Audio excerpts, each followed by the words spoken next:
Hi, welcome to another episode of the Sports Psychology Podcast. I'm here with Georgia Miller, one of our mental performance coaches at Peak Performance Sports. Do you have social media? And do you sometimes struggle with the comments that come through on your social media? Back when I was a young athlete, we didn't have social media, so it wasn't an issue then. Today, we're going to give you some tips for athletes on how to deal with social media.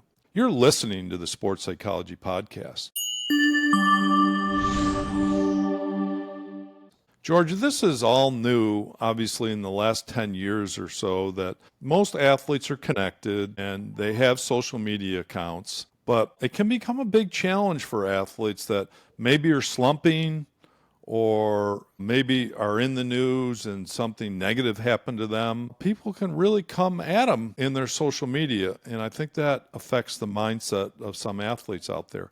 How can we help them with this? Yeah. And, I think you said some good points, Dr. Cohn, is that for the athletes that we're working with who are on that bigger stage, they're receiving a lot of negative publicity. Whereas for my athletes in high school who might be on a little bit smaller of a stage, I see them using social media in a negative way where they're comparing a lot or maybe hyping up their opponents. But tip number one that I tell my athletes is to stay off social media during season. That way they aren't looking at stats, they aren't scrolling to compare. It's just good to disconnect from that and they can just keep their focus solely on performing and they aren't seeing any of those negative comments that the public might be blowing up about them. Just delete the app. Yeah, delete the app. Yeah.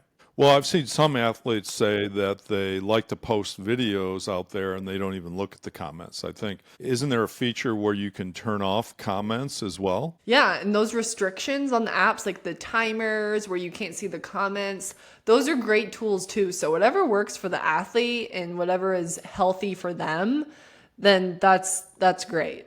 Is that what we're really talking about today? We're talking about, when we talk about dealing with social media, is it all about the comments and people coming in and, posting negative comments? I remember I was contacted by a sports parent with an athlete that was playing Division I. And she said, my athlete got into trouble and it was well publicized. Should I go in there and hire a company to actually go in there and turn that around for them in the comment section?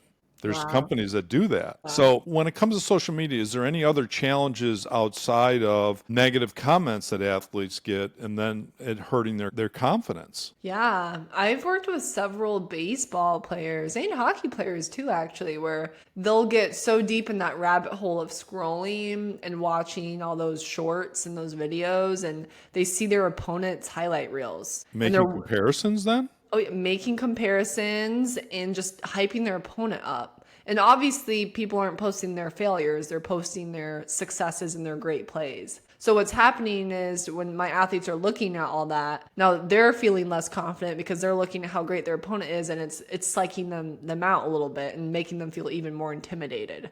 So I say, don't be hyping your opponent up. You want to be hyping yourself up before you perform. So tip 2 is to not look at your opponent's film or their stats, because then you're just making expectations going into it and putting more stress on you. Yeah, and don't go to and look at every YouTube video they have.